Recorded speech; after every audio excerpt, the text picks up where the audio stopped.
छान रेडी झाली आणि आता मी निघत आहे मार्केटला आणि मग तिकडून जाणार मामाच्या घरी।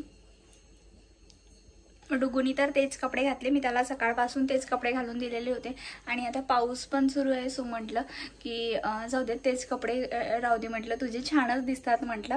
सो मानला तो, आता त्याला कपडे वगैरे सगळे समजायला लागलेले आहेत की तू नवीन कपडे घातलेत ना तर मग मलाही नवीन कपडे घालून दे असं तो म्हणत असतो। पण डुगूचे पण छान कपडे आहेत, हो ना डुगू? छान आहे ना कपडे तुझे? सो चलो अभी निकलते, चला।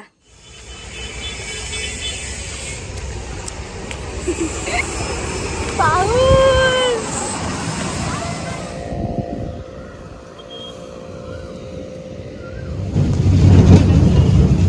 तर मंडळी आम्ही निघालो होतो मामाच्या घरी जायला आणि सगळ्यात अगोदर ना मला गिफ्टसुद्धा घ्यायचं होतं। उद्या माझ्या मैत्रिणीचं लग्न होता तर मी लग्नालासुद्धा जाणार होती, तर सगळ्यात अगोदर मी म्हटलं की सेलमध्येच जाते आणि तिथून ना हे गिफ्ट्स वगैरे बघत होती की इथून कुठला गिफ्ट घ्यायचं म्हणून। आणि डुगूचं मात्र सुरू होतं मम्मा हे घे मम्मा ते घे म्हणून। तर ही गिफ्ट्स तर घेणारच पण घरासाठी लागणाऱ्या वस्तू एक दोन तर मग मी घेतलेल्याच होत्या। ते असं नाही की मी जर गिफ्ट घ्यायला जाणार आणि मी घरासाठी एक दोन वस्तू घेणार नाही असं तर होऊ शकतच नाही।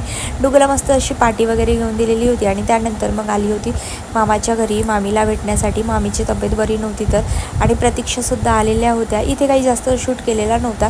आता नेक्स्ट जो व्हिडिओ आहे तुम्हाला बघायला मिळेल तो नेक्स्ट डे मॉर्निंगचाच व्हिडिओ आहे।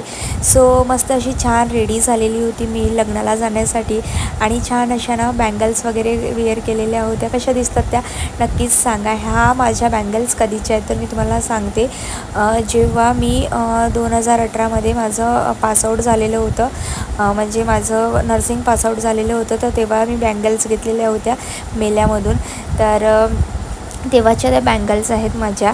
त्यानंतर आम्ही पोचलो तर हिंगणघाटला आणि हिंगणघाटला पोचल्यानंतर मी अगोदर मैत्रिणीला फोन केला की मी इथपर्यंत पोचलेली आहे म्हणून। त्यानंतर तिचे जे मामाजी होते तर ते आम्हाला घ्यायला आलेले होते आणि त्यानंतर मग आम्ही पोचलो तर हॉलमध्ये। तर इथे नुकत्याच लग्नाला सुरुवात झालेली होती आणि त्यानंतर मग लग्न वगैरे अटेंड केलं आणि माझी ही मैत्रीण म्हणजे खूप जवळची मैत्रीण आहे, तर हिचं काही लक्ष नव्हतं की आम्ही पोचलोत बा म्हणून। आणि त्यानंतर पोचल्यानंतर मग म्हटलं चला इथे थोडासा शूट करावा व्हिडिओ। सो मस्त असं एन्जॉय केला होता लग्नसुद्धा आणि आम्ही लगेच परतसुद्धा आलेलो होतो, कारण जास्त वेळ आम्हाला थांबायचंसुद्धा नव्हतं, कारण घराचं काम सुरू असल्यामुळे म्हटलं की आम्हाला जावंसुद्धा लागणार आहे म्हणून। सो अशा प्रकारे त्यांचं छान लग्न वगैरे झालं आणि दोघांनासुद्धा congratulations to both of you. आणि छान नवीन आयुष्याची सुरुवात झालेली आहे तुमच्या, तर मस्त असं एन्जॉय करा आपल्या लाईफमध्ये आणि छान दोघेही एकमेकांना समजून घ्या।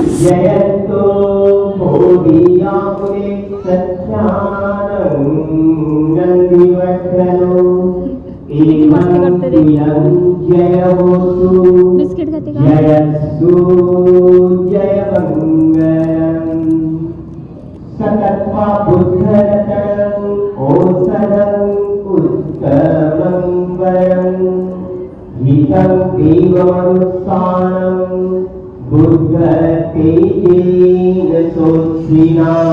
इथे ना वंदना वगैरे झाली आणि त्यानंतर फोटो सेशन सुरू होतं।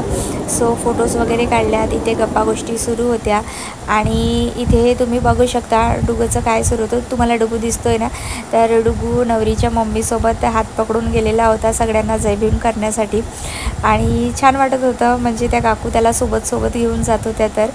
आणि त्यानंतर इथे सगळ्यांसोबत मी मस्त अशा गप्पा गोष्टी केलेल्या होत्या। त्यांचे जे नातेवाईक आहेत म्हणजे माझ्या मैत्रिणीचे, तर ते खूप चांगल्या प्रकारे मला ओळखत असतात।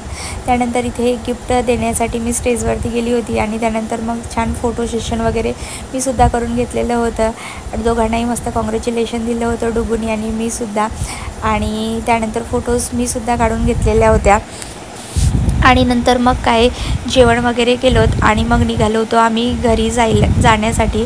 तर मंडळी अशा प्रकारे आम्ही मस्त असं लग्न वगैरे अटेंड केलं आणि इथे डुगूचं छान असं लाड सुरू होता। सगळेजण खूप मस्त लाड करत होते माझ्या डुगूचं आणि मग काय फायनली निघालोत होतो आम्ही घरी जायला. तर इथे डुगू रस्त्यामध्ये झोपून गेलेला होता आणि खूप जास्त अशी थकलेली होती. चला मंडळी, आता मी इथेच व्हिडिओचा शेवट करते. मैत्रिणींनो, दररोज एक तरी व्हिडिओ तुमच्यासोबत शेअर करण्याचा मी प्रयत्न करणारच असा विचार केलेला आहे. बघूया काय होतं. तर चला, हा व्हिडिओ मी इथेच एंड करते.